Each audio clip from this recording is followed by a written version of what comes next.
Alright, so let's continue with periodic table. हमने block की study की थी, S block, P block, D block and F block. इनकी एक जनरल प्रॉपर्टीज़ अपन ने देखी है।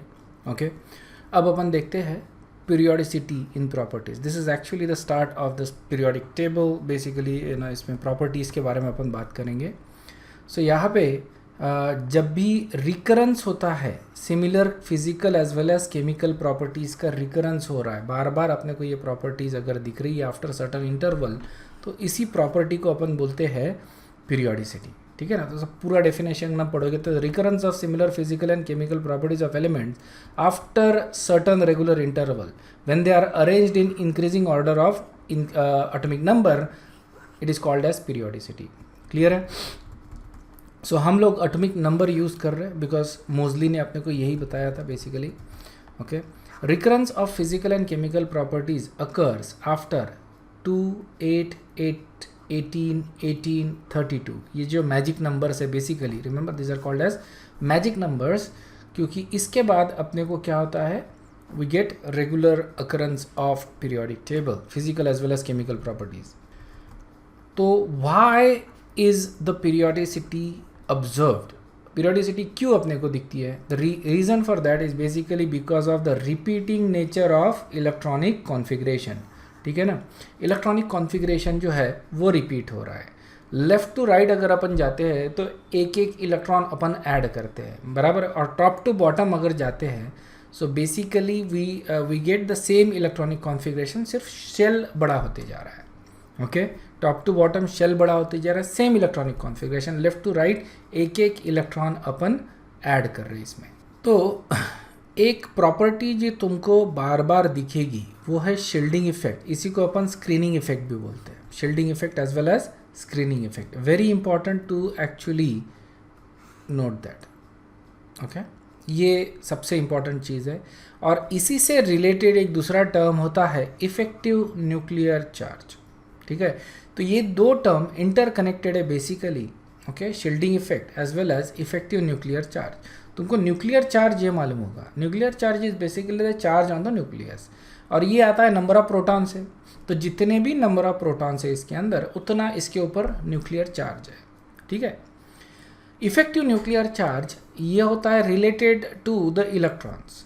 ओके, तो अपन इसको डिस्कस करते हैं। This is actually related, this term is related to charge experienced by electrons. ये समझ में आया क्या?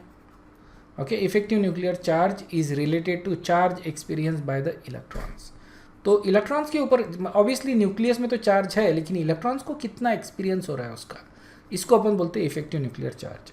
ऑलराइट, सो ये दो टर्म जो है इसको बहुत अच्छे से समझ लो, क्योंकि ये तुमको पूरे केमिस्ट्री भर तक आने वाले हैं। ओके, टुवर्ड्स द एंड, 12वीं के एंड तक ये दो टर्म्स तुमको साथ देने वाले हैं।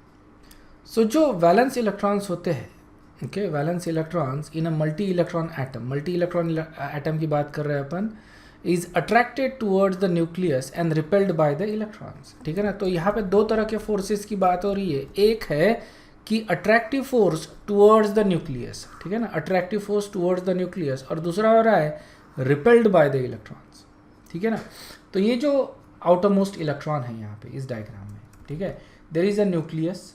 ओके, ये इनर शेल है, ये आउटर शेल है। ओके, तो ये जो इलेक्ट्रॉन्स है आउटर शेल के, इनके ऊपर कौन से फोर्सेस अफेक्ट हो रहे हैं इनके ऊपर। देखो, सबसे पहले तो ये attractive force towards the nucleus, बराबर है, ये एक अट्रैक्टिव फोर्स रहेगा टुवर्ड्स द न्यूक्लियस। तो इसके ऊपर ये एक तरह का फोर्स आ रहा है, और दूसरा फोर्स आ रहा है कि these are repelled by the inner electrons.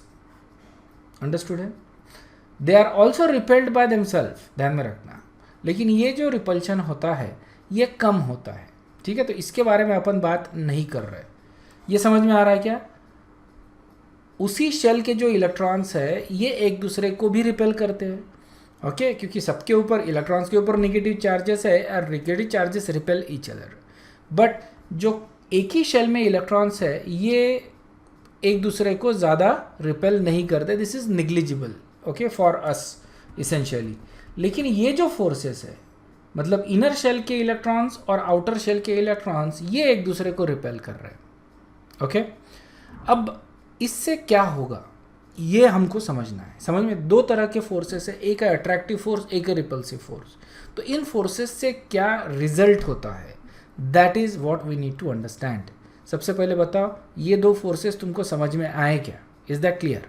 सो ये जो रिपल्सिव फोर्स है उसके ऊपर फोकस करो, ठीक है। सबसे पहले तो देखो क्या हो रहा है, ये जो पॉजिटिव चार्ज है न्यूक्लियस का, ओके, वो सबसे ज़्यादा पहले इनके ऊपर रहेगा, इनके ऊपर रहेगा, इजंट इट?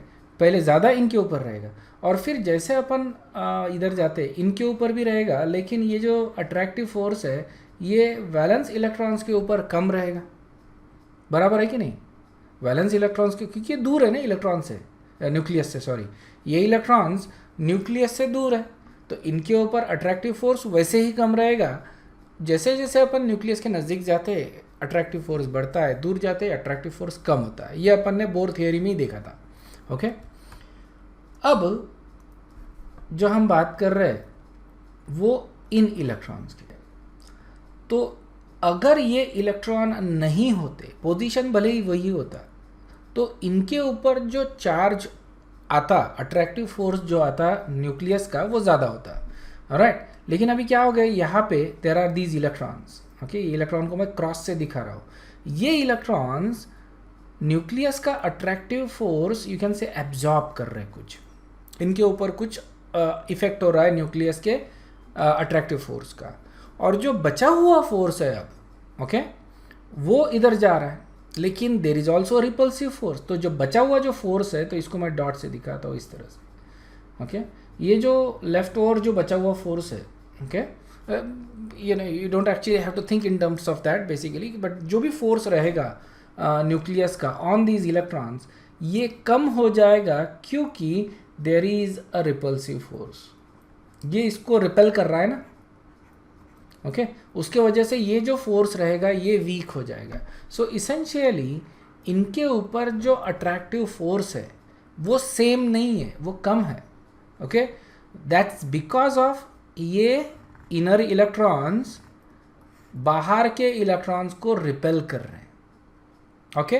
तो इनके ऊपर जो फोर्स आएगा थोड़ा बहुत कैंसिल हो जाएगा, यू कैन से, इजंट इट? ये जो रिपल्सिव फोर्स है और अट्रैक्टिव फोर्स, ये दोनों एक दूसरे के थोड़ा बहुत कैंसिल करेंगे, एंड बिकॉज ऑफ दैट, पूरा कैंसिल नहीं होगा लेकिन थोड़ा सा कैंसिल होगा, फ्रैक्शन कैंसिल होगा, basically something like 5% may be, you know 6%, उस तरह का कैंसलेशन होगा। जो भी फोर्स इसके ऊपर आना चाहिए उससे 5 या 10% कम फोर्स यहाँ पे आ रहा है, अट्रैक्टिव फोर्स न्यूक्लियस का, एंड बिकॉज ऑफ दैट हमको प्रॉपर्टीज़ मिलती है। इस इफेक्ट को अपन बोलते हैं शील्डिंग इफेक्ट या स्क्रीनिंग इफेक्ट। स्क्रीनिंग, इसका भी मैं तुमको मीनिंग समझा देता हूँ इंग्लिश में, ठीक है। इस फोर्स को अपन बोलते हैं शील्डिंग या स्क्रीनिंग इफेक्ट, ठीक है। Now just focus on this terms, okay, मैं जस्ट फोकस करो शील्डिंग इफेक्ट। कौन शील्ड कर रहा है? ये इलेक्ट्रॉन्स शील्ड कर रहे हैं। काय को शील्ड कर रहे हैं? What they are shielding? They are shielding these electrons, isn't it? Outermost electron काय से शील्ड कर रहे हैं? From the attractive force of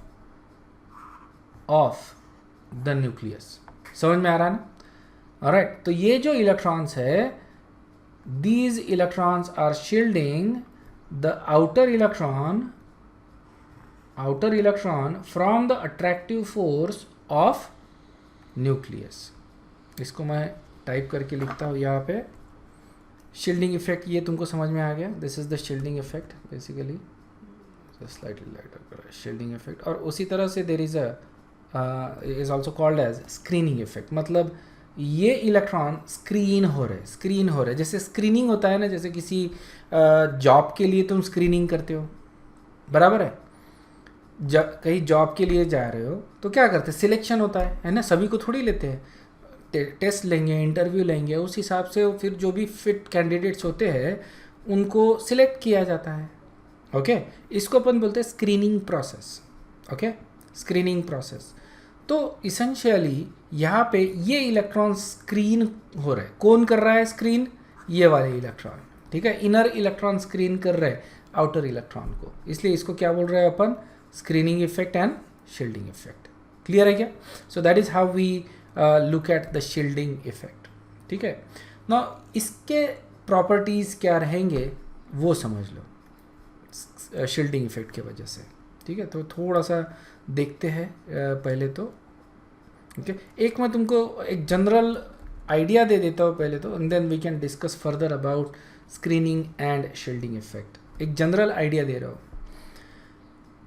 alright, let's say we have a nucleus और यहाँ पे शेल्स है। ठीक है, and there are electrons in this, basically ये इस तरह की ये इलेक्ट्रॉन्स है। Okay, and there are couple of electrons in the outer shell. अब इनर शेल के इलेक्ट्रॉन्स क्या कर रहे हैं, आउटर शेल के इलेक्ट्रॉन्स को शील्ड कर रहे हैं, बराबर है या? अगर ये नहीं होता, अगर शील्डिंग इफेक्ट नहीं होता, जस्ट से फॉर एग्जांपल, तो इन इलेक्ट्रॉन्स के ऊपर ओके अट्रैक्टिव फोर्स होता न्यूक्लियस का, इजंट इट? ये जो न्यूक्लियस है अपना, उसका attractive force, using wrong colour actually, so ये न्यूक्लियस और ये इलेक्ट्रॉन, इनके ऊपर ज़्यादा अट्रैक्टिव फोर्स होता। ओके, तो क्या होता, विदाउट ओके शील्डिंग इफेक्ट नहीं है, मतलब कि ये जो रिपल्सिव फोर्स है वो नहीं है, ऐसी बात कर रहे हैं अपन, है ना? अगर शील्डिंग इफेक्ट नहीं है तो ये जो रिपल्सिव फोर्स है इनर इलेक्ट्रॉन और आउटर इलेक्ट्रॉन का, ये नहीं है। तो इसका मतलब क्या होता, अट्रैक्टिव फोर्स जो आ रहा है, ये ब्लू लाइन, वो ज़्यादा होती, बराबर है? तो इसका मतलब ये इलेक्ट्रॉन ज़्यादा अट्रैक्ट हो रहे हैं उसके तरफ, न्यूक्लियस के तरफ, और अगर ज़्यादा अट्रैक्ट होंगे तो साइज़ क्या हो जाएगा, छोटा, बराबर है? So we get smaller size. अगर शील्डिंग इफेक्ट नहीं होता, without shielding effect the size would be smaller. With shielding effect, अगर शील्डिंग इफेक्ट है, मतलब अभी ये इफेक्ट्स है, ऑब्वियसली रिपल्सिव फोर्स है, तो जो अट्रैक्टिव फोर्स है न्यूक्लियस के तरफ का वो हो गया कम। अगर अट्रैक्टिव फोर्स कम हो गया तो रिपेल जो इलेक्ट्रॉन्स है वो थोड़े थोड़े दूर रहेंगे, सो साइज क्या रहेगा, लार्जर, इजंट इट? अपन लिख रहे हैं इसको larger size. Okay, so we have these two properties. Without shielding effect size छोटा रहेगा, शील्डिंग इफेक्ट अगर है तो साइज बड़ा हो जाएगा। अंडरस्टूड है क्या? सो इसके वजह से काफ़ी सारी चीज़ें चेंज हो जाएगी। देखो सारी प्रॉपर्टीज़ मैंने तुमको आप पहले भी बताया है कि काफ़ी जो प्रॉपर्टीज़ आती है एलिमेंट्स की, that is because of the size. Size अगर तुम समझ लो साइज़ किस वजह से कम हो रहा है या बढ़ रहा है, साइज़ के साथ कोरिलेट कर लो, ठीक है ना?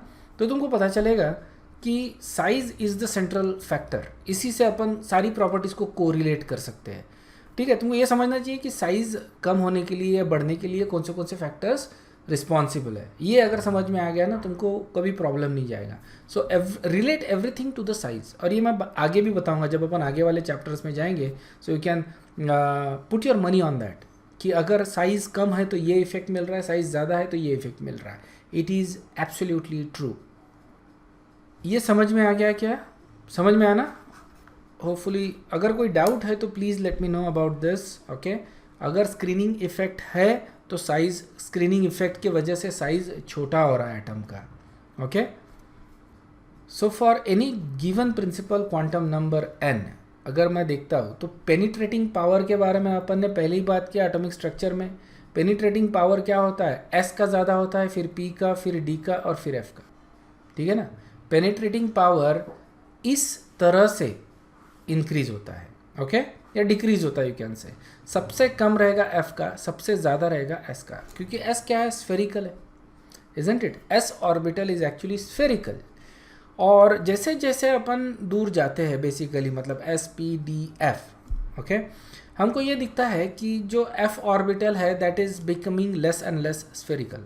सो व्हाट आई मीन इज कि जो स्फेरिकलनेस जो होता है ऑर्बिटल्स का वो डिक्रीज होते जाता है as you go from s to p to d to f, और इसके वजह से पेनिट्रेटिंग इफेक्ट भी कम होता है। इसको अपन ने उस तरह के डायग्राम के थ्रू देखा था। If you remember, let's say for example something like 3s, ठीक है ना? 3s का अगर डायग्राम निकालता हूँ मैं, ओके। सो ये इस तरह का रहेगा 1। ओके, ये वाले जो डायग्राम्स थे इनके बारे में, 2 नोड आएंगे 3s में, ये अपने को दिख रहा है, ये 3s का डायग्राम है, एक अप्रॉक्सीमेट रफ एस्टिमेशन कर रहे हैं अपन। और अगर मैं 3p देखता हूँ इन द सेम शेल, अपन सेम शेल की बात कर रही है, अगर 3 है तो 3rd है, 4th है तो 4th है, 5th है तो 5th है, उसी इसकी बात कर रहे हैं। तो अगर मैं 3p लेता हूँ, ठीक है, तो 3p मेरे को इस तरह का दिखेगा, ठीक है। और अब अगर मैं एवरेज लेता हूँ तो मेरे को दिख रहा है कि यहाँ पे ये जो रीजन है, ओके, ये रीजन स्टार्टिंग में आ रहा है, okay, this is what we call as a penetrating region, okay, this is more closer to the nucleus than the P. There is a probability of electron जो मतलब it can be closer to the nucleus as compare to P, and that is why we say कि S का penetrating power is more than P, P का ज़्यादा है D से, D का ज़्यादा है एफ से। सो एस के जो इलेक्ट्रॉन्स रहेंगे, ओके, जो भी इलेक्ट्रॉन्स रहेंगे in s orbital, that will spend more time closer to the nucleus than other orbitals, बराबर है ना। एस के इलेक्ट्रॉन न्यूक्लियस के ज़्यादा नज़दीक रहेंगे as compare to other orbitals, and therefore is not screened as much. देखो एस के इलेक्ट्रॉन स्क्रीन नहीं होते, ठीक है ना, एस के इलेक्ट्रॉन के ऊपर स्क्रीनिंग इफेक्ट नहीं होता, ठीक है, they don't even screen actually, समझ में आया ना, is not screened as much, okay. जैसे जो फॉर एग्जांपल डी और एफ इलेक्ट्रॉन लेंगे तो डी और एफ इलेक्ट्रॉन थोड़े दूर होते हैं, तो ये ज़्यादा स्क्रीन होते हैं, ओके।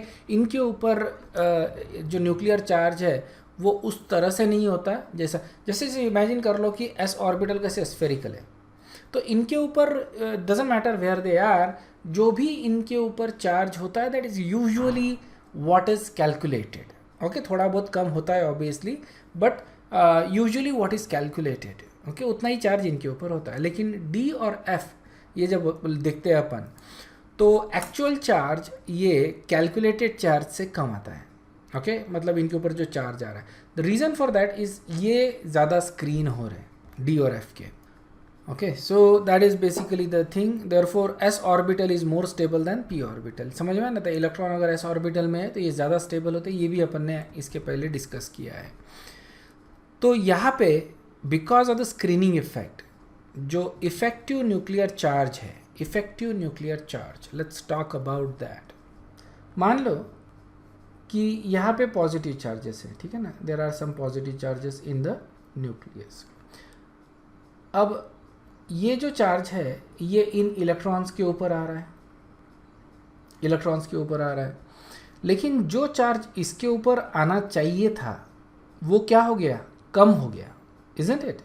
जितना चार्ज हम कैलकुलेट करके बोलेंगे कि इतना चार्ज आना चाहिए था, उससे ये कम आएगा। क्यों आएगा कम? Because of the screening effect, because of this repulsive forces, isn't it. ये repulsive force, and there is also this repulsive force जिसके बारे में अपन बोल रहे हैं कि बहुत कम है, so it's fine, we don't have to worry about it.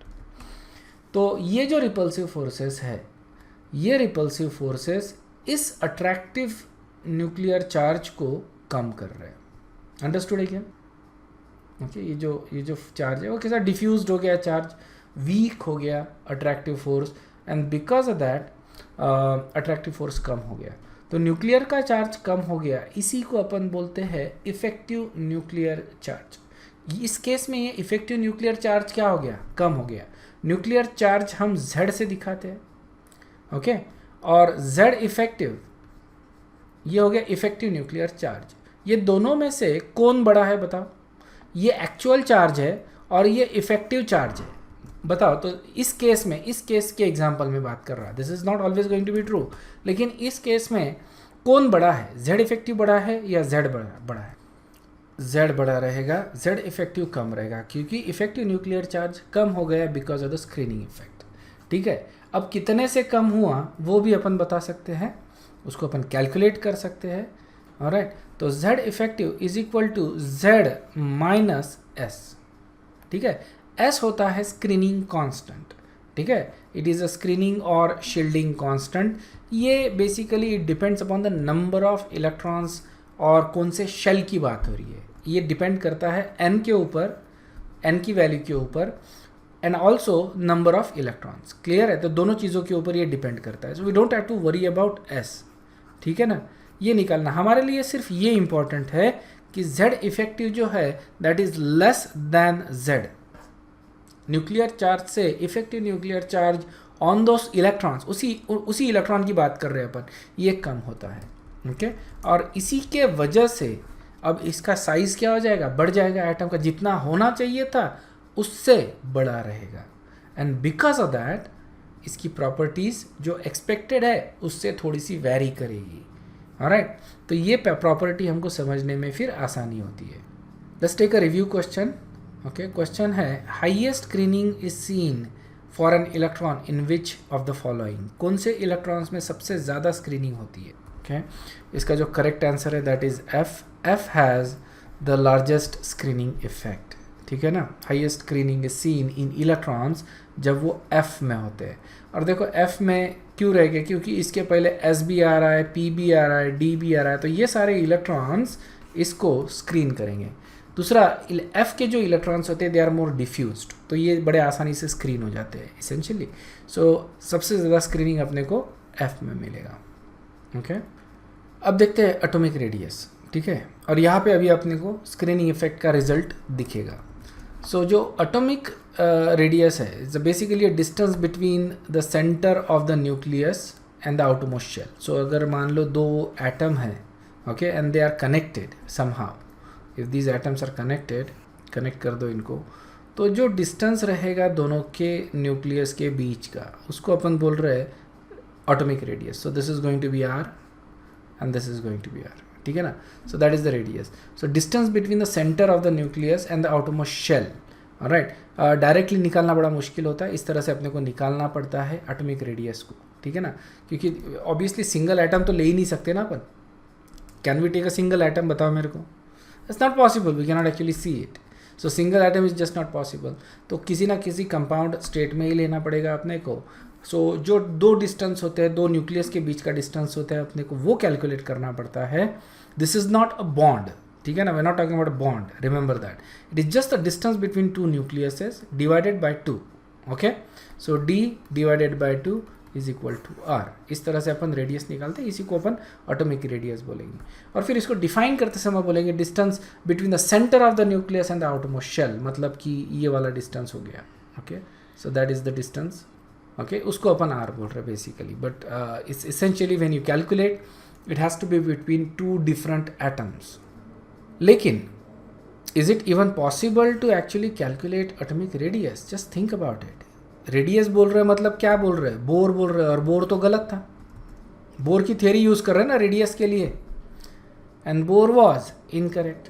So it's not actually practically possible to actually determine the radius, isn't it? If you think about it, Heisenberg uncertainty principle अगर लेते हैं अपन, alright, so electron can be anywhere. तो atomic size is not certain, radius is not certain, size is not certain.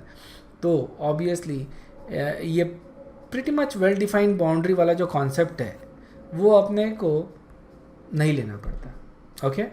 So it's not possible, but approximate जो लेते हैं अपन, जिस तरह से अपन कैलकुलेट करते हैं, फॉर एग्जांपल जैसे मैंने तुमको बताया कि we'll have to take 2 atoms, दोनों के बीच का न्यूक्लियर डिस्टेंस हमको लेना पड़ेगा। Obviously this is also not certain, isn't it, because of the Heisenberg uncertainty principle, but approximate जो वैल्यू मिलती है that is good enough, that falls within the average value, okay. Average value जो हमको मिलती है that is good enough for us to accept that that is the radius of the atom. So सारी values जो है radius की, these are all approximate values. ये समझ में आ गया क्या? दूसरा फैक्टर जो इसको और कॉम्प्लिकेट करता है वो होता है उसका सराउंडिंग, उस एटम का सराउंडिंग, उसका जो एनवायरनमेंट होता है, that also affects the radius, isn't it. Forces जो होते हैं, मतलब मान लो कि अगर मैं हाइड्रोजन लेता हूँ फॉर एग्जांपल, अगर मेरे को हाइड्रोजन का रेडियस निकालना है तो I have to consider its bonding with other. So hydrogen के साथ हाइड्रोजन की बॉन्डिंग, हाइड्रोजन के साथ क्लोरीन की बॉन्डिंग, हाइड्रोजन और कार्बन की बॉन्डिंग, हाइड्रोजन और नाइट्रोजन की बॉन्डिंग। सब केसेस में अगर मैं कैलकुलेट करता हूँ तो ये हाइड्रोजन का जो रेडियस है ये अलग आएगा, समझ में आया ना? सारे केसेस में हाइड्रोजन का रेडियस अलग आएगा बिकॉज इसका सराउंडिंग चेंज हो गया है, विच is not a bad thing. इसको हम यूज़ करते हैं स्पेक्ट्रोस्कोपी में, ध्यान में रखना, we use this particular concept in determining specific structures of the compounds. Spectroscopy में अपन इसको यूज़ करते हैं। It is actually extremely useful concept कि इनका सराउंडिंग चेंज होता है, इनका साइज चेंज होता है। ओके, सो साइज इनके सराउंडिंग के ऊपर भी डिपेंड करता है। Okay, this actually complicates things even more. Okay, different kind के बॉन्ड है तो उसमें भी रेडियस जो है ये चेंज होगा। ओके, अलग अलग बॉन्ड में अलग अलग रेडियस आएगा, जैसा मैंने अभी तुमको बताया। Alright, there are 3 types of basically radius. Okay, 3 or 4 types you can say. Covalent radius है, वैन डर वाल्स रेडियस है और क्रिस्टल रेडियस है। तो 3 टाइप के रेडियस की बात अपन कर रहे हैं। There is also crystal radius बोले तो आयनिक रेडियस हो जाती है basically. No sorry, crystal radius is also covalent radius, लेकिन दिस इज स्लाइटली डिफरेंट, इसके बारे में बात करेंगे अपन। But we have 3 types of radiuses. The other one is actually ionic radius, जो अपन यहाँ पे अभी फिलहाल नहीं देख रहे। Will talk about covalent radius and van der Waals radius. Okay, तो ये 2 चीज़ें हमको देखनी है। सबसे पहले देख लो कोवेलेंट रेडियस। कोवेलेंट रेडियस मतलब कोवेलेंट बॉन्ड में जो एलिमेंट का रेडियस है वो रेडियस। ओके, फॉर एटम्स जो बॉन्ड है, okay, that is a single bond, let's say. Okay, ये अपन देख रहे हैं। तो एटम का सिंगल का अपने को करना है। सो बेसिकली हमको रेडियस निकालना है तो क्या करना पड़ेगा, जो भी डिस्टेंस है इसका distance divided by 2 equal to r, यही करना है अपने को। Okay, so basically half of the distance between the centre of the 2 nuclear bond is term as a covalent radius. समझ में आया ना? Definition is very simple. जो भी डिस्टेंस है 2 एटम्स के न्यूक्लियस के बीच का, उसका half is covalent radius. Okay, half of the distance between the centre of the 2 nuclei bonded covalently is called as covalent radius.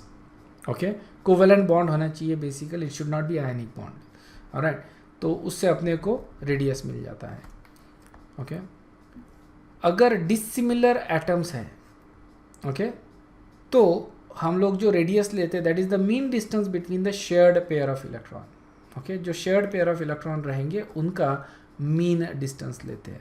सो जैसे फॉर एग्जांपल ये छोटा एटम है एक, and then there is another atom that is slightly bigger, इस तरह से ले रहे हैं अपन। सो अब यहाँ पे मैं हाफ नहीं कर सकता ना, ये जो डिस्टेंस है d/2 इक्वल टू r, ये नहीं कर सकता बिकॉज ऑब्वियसली डिसिमिलर एटम्स है। ये सिमिलर एटम्स के केस में d/2 equal to r is fine.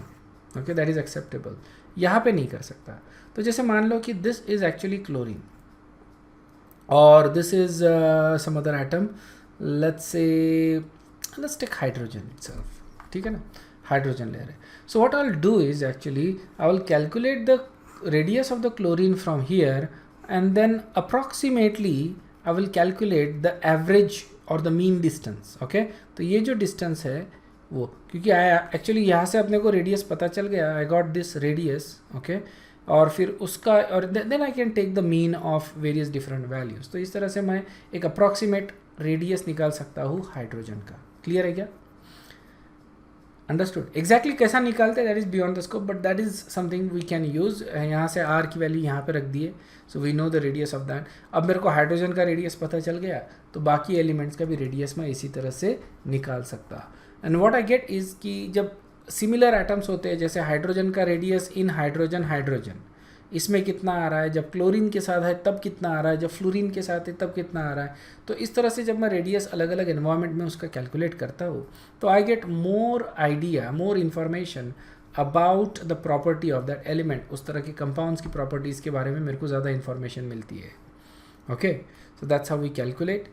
Second is basically crystal radius, मतलब atomic radius in atoms, in metallic compounds. ठीक है ना, मेटालिक कंपाउंड्स में अपन बोल रहे हैं उसको।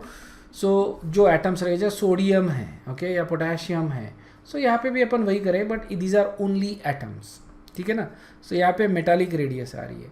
One of the thing you will C is कि कोवेलेंट रेडियस अगर लेता हूँ मैं for example, okay, so let's say this is 1, तो कोवेलेंट रेडियस अगर मेरे को निकालना है, सो कोवेलेंट रेडियस इस तरह का रहेगा, यस और no, and there are these electrons, shared electron. Okay, इस तरह से अपन दिखाते हैं इसको। तो यहाँ पे ये जो एरिया है वो ओवरलैप हो रहा है, क्या इस तरह का ओवरलैप तुमको मेटालिक कंपाउंड्स में दिख रहा है क्या? नहीं ना। तो इसमें बताओ, अगर मैं देखता हूँ सिमिलर टाइप के एटम्स हैं, ठीक है ना, लेकिन बॉन्ड अलग है, ओके, एक में मेटालिक बॉन्ड है, एक में कोवेलेंट बॉन्ड है, तो किस में मेरे को रेडियस ज़्यादा मिलेगा, मेटालिक में या कोवेलेंट में? ऑब्वियसली मेटालिक में, इजंट इट? सो मेटालिक जो बॉन्ड है या क्रिस्टल बॉन्ड जो है, that is going to be longer than the covalent bond, because यहाँ पे कुछ एरिया जो है that is actually an overlapped area, जिसके वजह से ये बॉन्ड क्या है, कम हो जाएगा। Okay, so in these cases covalent और मेटालिक रेडियस दस calculated smaller than the radius of the actual isolated atom, ठीक है ना। एक्चुअल आइसोलेटेड एटम का अगर रेडियस लेता हो, और स्पेसिफिकली कोवेलेंट रेडियस अगर देखते हैं अपन, that is going to be smaller. Okay, similarly अगर मेटालिक में भी देखा जाए तो it is going to be smaller than the isolated atom, क्योंकि यहाँ पे भी obviously there is attractive force between the two atom, तभी तो ये मेटालिक स्ट्रक्चर में है ना, isn't it? That's why they are in the lattice structure, because there are attractive forces, right. तो इन अट्रैक्टिव फोर्सेस के वजह से इसका साइज कम हो जाएगा। ओके, आइसोलेटेड एटम में obviously it is going to be much more, ये अपन आगे देखेंगे basically, but that is fine. Okay, we don't actually worry about it, क्योंकि we get just need a relative value. Okay, हमको exact value से कोई लेन देन नहीं है, we just need to compare the radiuses of different atoms. Okay, and for that all these approximations works fine. Okay, so इस तरह के रेडियस को हम बोलते हैं एटॉमिक रेडियस। समझ में आया क्या? जो ये जो रेडियस ले रहे हैं अपन, that is atomic radius. Okay, इसको जब भी अपन एटॉमिक रेडियस की बात करते हैं, we are basically talking about a crystal radius. समझ में आया ना? इसको अपन एटॉमिक रेडियस बोलते हैं। Most of the elements are metals anyway. Okay, और जो नॉन मेटल्स है जिनमें सिर्फ कोवेलेंट बॉन्ड्स मिलते हैं अपने को, वहाँ पे अपने को अप्रॉक्सीमेट वैल्यूज लेनी ही पड़ती है। ओके, और ये जो कोवेलेंट वाली वैल्यू है that is smaller than the metallic, and metallic is actually smaller than when you calculated for isolated atom. Isolated atom में जो आएगा उससे कम रहेगा ये value. The last thing we are gonna see today is in this set of notes actually is van der Waals radius. Okay, ये जो radius है we use it for noble gases. Okay, these are basically for independent atoms. Okay, independent atoms, या जैसे for example molecules ले रहे, hydrogen molecules या chlorine molecules, ठीक है ना। so उसमें अगर देखा जाए, जैसे हाइड्रोजन के ये है, this is a hydrogen molecule. Okay, it's a gas, isn't it? इसको मैं अगर स्क्वीज़ करता हूँ, तो ये मॉलिक्यूल्स नज़दीक आएंगे, लेकिन ये बहुत ज़्यादा नज़दीक नहीं आते। ओके, ये बहुत ज़्यादा नज़दीक नहीं आएंगे, तो दोनों के बीच का जो डिस्टेंस रहता है उसको अपन बोलते हैं van der Waals radius. Clear है? वैन डर वाल्स रेडियस है। तो जैसे अगर मैंने मान लो नियॉन ले लिया, ठीक है ना। सो यहाँ पे एक थोड़ा एग्जाम्पल जो है दूसरा लेते हैं अपन। I am trying to squeeze neon molecules in, ठीक है ना। नियॉन जो मॉलिक्यूल है उसको स्क्वीज कर दिया मैंने, उसको लिक्विफाई कर दिया, नियॉन को इन लिक्विड स्टेट ला लिया है, आर्गॉन है व्हाटएवर, राइट, अ नोबल गैस है, उसको मैंने लिक्विफाई कर दिया एंड देन आई और सॉलिडिफाई कर दिया। अब मैं इसको इसका रेडियस मेजर करना चाहता हूँ। ओके, बट क्या ये पूरी तरह से चिपक के जाएंगे? नहीं, there is always going to be some gap between the atoms और मॉलिक्यूल्स, क्योंकि यहाँ पे remember they don't want to combine. जब नज़दीक आ रहा है मतलब दे आर कंबाइनिंग। ओके, यहाँ पे they are not combining, they are just simply close enough कि attractive force is more than the repulsive force. इतना ये नज़दीक आए, इसको और ज़्यादा अगर स्क्वीज़ करता हूँ मैं, और ज़्यादा प्रेशर अप्लाई करता हूँ या और ज़्यादा नज़दीक लाने की कोशिश करता हूँ, तो what is going to happen is repulsive force attractive force से ज़्यादा हो जाएंगे। ओके, तो ये जो रेडियस है इसको मैं बोलता हूँ वैन डर वाल्स। इसको मैं क्या बोलता हूँ? Van der Waals radius. Van der Waals ने ही ये कॉन्सेप्ट लाया था बेसिकली कि जैसे गैसेस अगर है, गैसेस को अपन लिक्विफाई करते हैं तो the forces that exist in these gaseous molecule are van der Waals forces. ये बहुत ज़्यादा weak forces होते हैं and they are also attractive forces and that is the reason why हम gases को liquefy कर सकते हैं, solidify कर सकते हैं because there are attractive forces. Okay, but these forces are actually very weak. इसको अपन बोलते हैं van der Waals forces. तो van der Waals force है दोनों के बीच में और ये जो रेडियस है that is a van der Waals radius. तो फिर से हम क्या करेंगे, दोनों का डिस्टेंस मेजर करेंगे, total distance between the centre of the nucleus, और इस डिस्टेंस को मैं बोलूँगा जो भी है d. Okay, d/2 is equal to r. ये जो r निकल रहा है ये आ रहा है तुम्हारा van der Waals. ये अंडरस्टूड है क्या? अगर मैं दो मॉलिक्यूल्स ओके गैशियस मॉलिक्यूल अगर नज़दीक लाता हूँ, ओके उनके बीच का अगर डिस्टेंस मेजर करता हूँ, तो जो डिस्टेंस रहेगा उस केस में जो मेरे को रेडियस रहेगा that is called as van der Waals radius. अगर तुम एक्चुअली में देखो तो यहाँ पे जो रेडियस आ रहा है मेरा, दिस इज एक्चुअल रेडियस तो इतना है, लेकिन I am also getting this particular portion.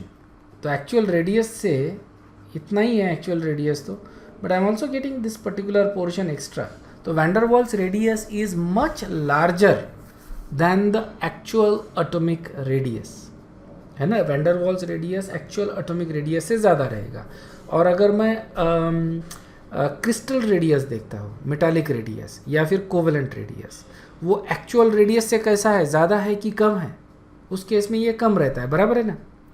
इसके पहले जो देखे अपन ने कोवेलेंट रेडियस और मेटालिक रेडियस, ये रेडियस एटॉमिक रेडियस से कम रहेंगे और van der Waals radius atomic radius से ज़्यादा रहेगा. ओके, और अगर मैं इनको लिखना चाहूँ ऑर्डर में बेसिकली, तो ये इस तरह से रहेगा. कोवेलेंट, ओके कोवेलेंट रेडियस, उसके बाद रहेगा मेटालिक रेडियस, नहीं सॉरी मेटालिक रेडियस, हाँ सबसे छोटा रहेगा कोवेलेंट रेडियस, उसके बाद रहेगा मेटालिक रेडियस, उसके बाद एक्चुअल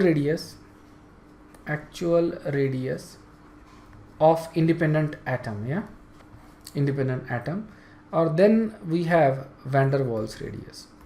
और जो रेडियस है वो इस डायरेक्शन में इंक्रीज हो रही है. तो सबसे छोटी जो रहेगी कोवेलेंट, सबसे ज़्यादा जो रहेगी van der Waals. ओके, और ये है उसकी actual radius actually in between. Okay, van der Waals से कम रहेगा और ये दोनों से ज़्यादा रहेगा एक्चुअल रेडियस. तो ये सारे कॉन्सेप्ट्स का एक मीन निकालते हैं अपन और उसको बोलते हैं कि that is the radius of the atom. यहाँ पे देखो, यहाँ पे हम लोग ले रहे हैं हाइड्रोजन मॉलिक्यूल ले रहे हैं. Okay, this is hydrogen, this is hydrogen, ये दोनों का बॉन्ड ले. या फिर I think this is actually a chlorine, क्योंकि काफ़ी बड़े हैं, it doesn't really matter. Okay, example ही ले रहे हैं अपन. ये क्लोरीन मॉलिक्यूल है, उसी तरह से ये क्लोरीन मॉलिक्यूल है. ये जो बॉन्ड है क्लोरीन के बीच का, that bond is a covalent bond. तो ये हो गया कोवेलेंट डिस्टेंस, बराबर है, that is a covalent distance. तो इसका हाफ लेता हूँ तो मेरे को मिलता है covalent radius. Okay, so that is the covalent radius and you can C covalent radius जो है that is basically this much. तो इसको मैं साइड में करता हूँ. ओके, ये कौन सा है, कोवेलेंट रेडियस हो गया मेरा. देन ये जो सेंटर है, okay from centre of this molecule to centre of that molecule. Okay, sir molecule या एटम के बीच का सेंटर ले रहे हैं अपन.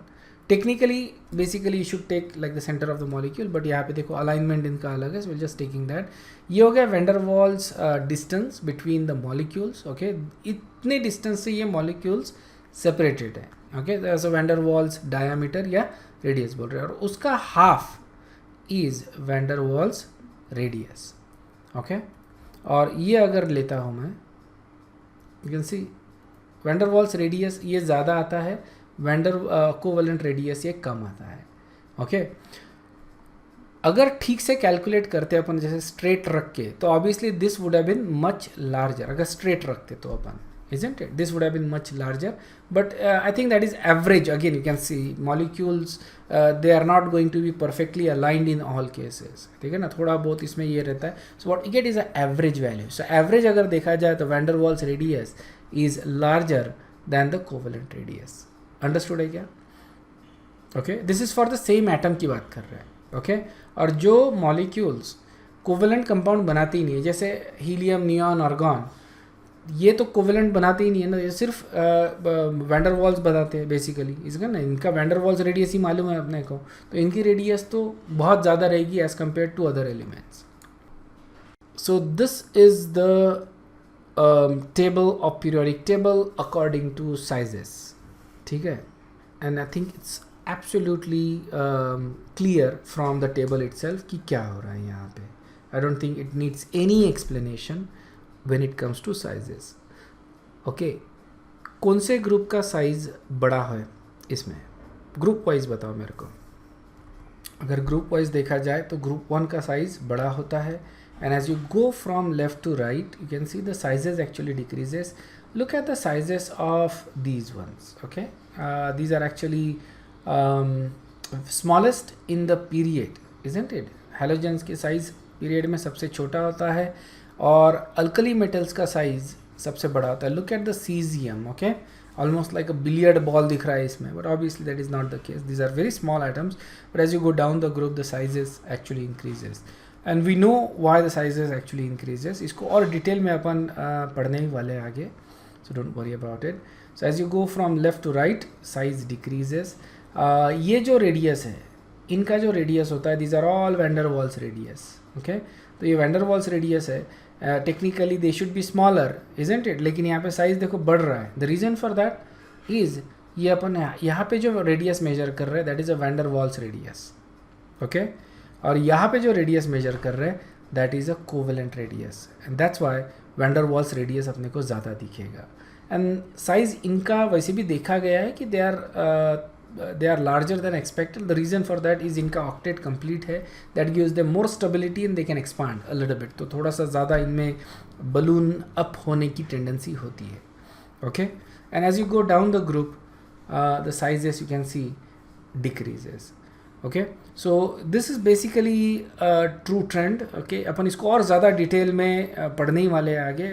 नेक्स्ट इसमें मैं तुमको एक इंटरैक्टिव पीरियोडिक टेबल दिखा दूंगा, जिसमें तुमको और ज़्यादा अच्छे से वैल्यूज़ के साथ मैं ये दिखा दूंगा तुमको. ओके, किस तरह से ट्रेंड अपने को दिखता है, कहाँ कहाँ एक्सेप्शन आता है basically. One of the thing that you will see in general is कि as you go down the group size increases. There are few exceptions though, ठीक है ना. And as you go from left to right the size decreases. Okay, इसमें भी exceptions है. हम लोग इनके साइजेस को स्टडी नहीं करते, लैंथेनाइड और एक्टिनाइड के साइजेस को स्टडी नहीं करते. The reason for that is ये जो एलिमेंट्स है एक्सट्रीमली रेडियो एक्टिव, इनको अपन ज़्यादा स्टडी ही नहीं करते. So we going to skip those sizes. Just main body के ऊपर रखो. 7th पीरियड यहाँ पे दिखाया ही नहीं है. Okay, you just have 6 period, you can see that. पहले 6 पीरियड ही दिखाए हुए हैं क्योंकि इनके ही रेडियस के बारे में हमको ज़्यादा मालूमात है. 7th पीरियड के बारे में हमको बहुत कम मालूम है. Okay, so we are not going to talk about that as well. So just main body जो होती है पीरियोडिक टेबल की, उसके बारे में वहाँ पे एक जनरल ट्रेंड अपने को देखना रहता है. Observation and variation in periodic table, we have just seen that. Okay, as can be seen. तो जैसे अपन जाते हैं फ्रॉम लेफ्ट टू राइट, क्या होता है, साइज डिक्रीज होता है.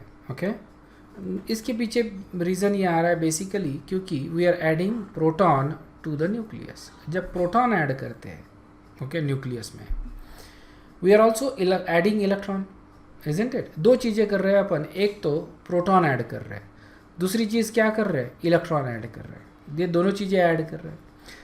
प्रोटॉन हम न्यूक्लियस में ऐड कर रहे हैं और इलेक्ट्रॉन्स हम सेम शेल में ऐड कर रहे हैं. सेम शेल में जब स्क्रीनिंग इफेक्ट की बात आती है तो सेम प्रिंसिपल नंबर वाले स्क्रीन नहीं करते एक दूसरे को. Okay, so essentially screening effect with in the same principle number has a very small impact. समझ में आया ना. ओके, सेम शेल में जब ऐड कर रहे हैं तो screening effect is negligible. Okay, जब अपन ने बताया ना सेम शेल के जो इलेक्ट्रॉन्स होते हैं वो एक दूसरे को स्क्रीन नहीं करते. ऑलराइट, और अगर दूसरे प्रिंसिपल क्वांटम नंबर के देखिए अपन, ओके, सो कोएफिशिएंट सिर्फ 0.35 है, so that is supposedly negligible. We don't know actually what is significant, but this is very little apparently, ठीक है ना, that's fine. So we can neglect that basically, and हम बोल सकते हैं कि तो यहाँ पे स्क्रीनिंग इफेक्ट नहीं आ रहा है, तो स्क्रीनिंग इफेक्ट नहीं है, मतलब इलेक्ट्रॉन का जो साइज बढ़ना जो हो रहा है, देखो इससे क्या हो रहा है, जब प्रोटॉन ऐड कर रहे हैं, प्रोटॉन ऐड करने का इफेक्ट क्या मिलता है अपने को, साइज डिक्रीजेस, बराबर है क्या, साइज डिक्रीज होता है. और जब इलेक्ट्रॉन ऐड करते into the shell, basically same shell, तो रिपल्शन हो रहा है, तो रिपल्शन के वजह से साइज जो है ये इंक्रीज होना चाहिए. ओके लेकिन जैसा हम बोल रहे हैं कि ये इफेक्ट ही नहीं मिल रहा, तो फिर यही इफेक्ट मिलेगा, उसके वजह से क्या होगा, साइज डिक्रीज होगा. इज दिस क्लियर, अंडरस्टूड है? Okay, so that's fine. As a result, the increased nuclear charge pulls the electron closer in and the probability distribution shifts the electron inward, reducing the atomic radius. बराबर है. तो क्या हो रहा है कि जो प्रोटॉन्स का इफेक्ट है, अट्रैक्टिव फोर्स वो ज़्यादा है, इसके वजह से जो इलेक्ट्रॉन्स है वो ज़्यादा इनवर्ड आ गया और इसीलिए एटॉमिक रेडियस कम हो गई. इसको अपन प्रोबेबिलिटी डिस्ट्रीब्यूशन के टर्म में बोल रहे हैं. You don't have to worry about that. सिर्फ इलेक्ट्रॉन्स नज़दीक आ रहे हैं जिसके वजह से रेडियस डिक्रीज हो रहा है. ओके एक्सेप्शन क्या होता है, noble gases, because remember noble gases में साइज बढ़ रहा है. The reason for that, noble gases में हम क्या यूज़ कर रहे हैं, van der Waals radius. Okay so because they cannot form covalent bond, हम इनका सिर्फ वैन डर वाल्स रेडियस ही कैलकुलेट करते हैं. सो एक थोड़ा सा जो अपन देख रहे हैं यहाँ पे, वो डिफरेंट टाइप के रेडियस. देखो कोवेलेंट रेडियस यहाँ पे थोड़ा सा ओवरलैप हो रहा है. Okay so that much of overlap is there. इसको अपन बोल रहे हैं covalent radius, which is half of the distance between the centre of the nucleus of two atoms. इसको अपन कोवेलेंट रेडियस बोलते हैं. ये रेडियस होती है van der Waals radius, identify करती आनी चाहिए basically. This is generally for gases and noble gases. तो सारे गैसेस आ गए, जब गैसेस की बात कर रहे हैं अपन तो सारे गैसेस आ गए. We have just van der Waals radius. Okay so obviously you can see that it's much larger as compare, because यहाँ पे जो डिस्टेंस है ये भी कैलकुलेट कर रहे हैं अपन, which is not a distance between the two atoms, isn't it. तो ये जो एक्सक्लूडेड रीजन है वो भी अपन यहाँ पे मेजर कर रहे हैं, एंड दैट इज़ वाई ये ज़्यादा ही आएगा van der Waals. Crystal radius अपने को मेटल्स के बीच में दिखते हैं. ओके थोड़ा सा लाइंस को इतना इग्नोर करो, this are not at the centre. I know that ये जब अपन इंपोर्ट करते हैं इमेजेस तो some of the formatting actually gets distorted, that's fine. Okay but you get the idea I guess, है ना. The centre of the nucleus करते हैं, so that is the distance between the two centre, और उसका half लेते हैं तो we get a crystal radius. Crystal radius अपने को मेटल्स में मिलती है. ओके ये कोवेलेंट कंपाउंड्स, ये गैसेस हो गया. Okay remember covalent compounds can be gases. जैसे फॉर एग्जांपल Cl2 के बीच का डिस्टेंस अगर मैं मेजर करता हूँ, ओके Cl2 के बीच का, तो ये डिस्टेंस कौन सा हो जाएगा, ये वाला, ठीक है ना, आर कोवेलेंट. और अगर मैं दो Cl2 के बीच का डिस्टेंस अगर मेजर करता हूँ, ये वाला डिस्टेंस, तो इसको अपन बोलते हैं आर वैन डर वाल्स.